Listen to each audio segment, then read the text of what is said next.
आर्यवर्धन के मन में इन दिनों एक अजीब सी बेचैनी घर कर गई थी। लंदन में काम तो पहले की तरह ही चल रहा था, लेकिन दिमाग में बार बार कुछ ऐसा घूम रहा था जो उसे चैन लेने नहीं दे रहा था। उसके मन के भीतर जैसे कोई गहरी सच्चाई दस्तक दे रही हो, पर वह उसे ठीक से पहचान नहीं पा रहा था। अनु की यादें, मीरा की बातें और अचानक अचानक होने वाली घटनाओं ने उसके मन को जैसे उलझा दिया था। तभी एक दिन वह रिकॉर्ड देख रहा था कि अचानक उसे मीरा के झूठ का पहला धागा मिला और उसी पल से पूरी कहानी उलटने लगी।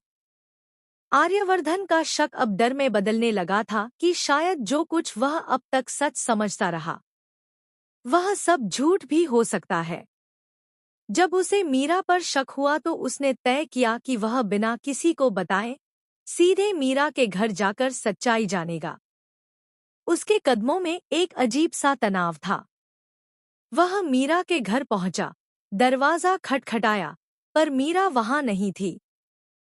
कुछ क्षण बाद उसके सामने आई भोली, मीरा के घर काम करने वाली शांत, सीधी सादी लड़की। भोली ने आर्यवर्धन को देख पहले तो घबराकर नमस्ते की, फिर बोली कि मीरा मैडम बाहर गई हैं।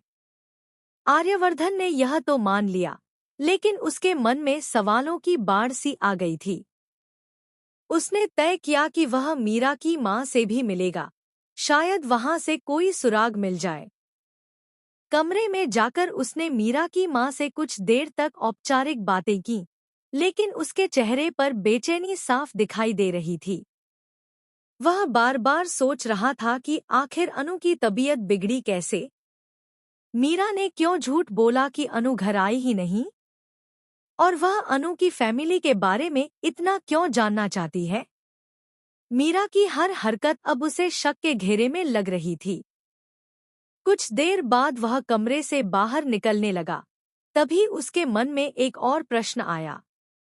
उसने भोली को बुलाया और अनु के माता-पिता के बारे में पूछने लगा। भोली पहले तो चौंकी, फिर धीरे से बोली, सर, आपको अनु की फैमिली के बारे में जो भी जानना हो, वह मीरा मैडम से ही पूछिएगा। क्योंकि मीरा मैडम मुझसे अपनी माँ के साथ साथ अनु के घर की सारी खबरें भी मंगवाती हैं। अनु कब घर से निकली, कब वापस गई, किससे बात की, क्या हुआ, मुझे हर बात पर नजर रखने को बोला गया है।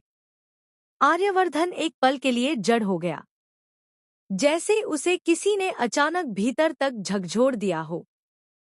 उसने धीमी आवाज में पूछा, मीरा को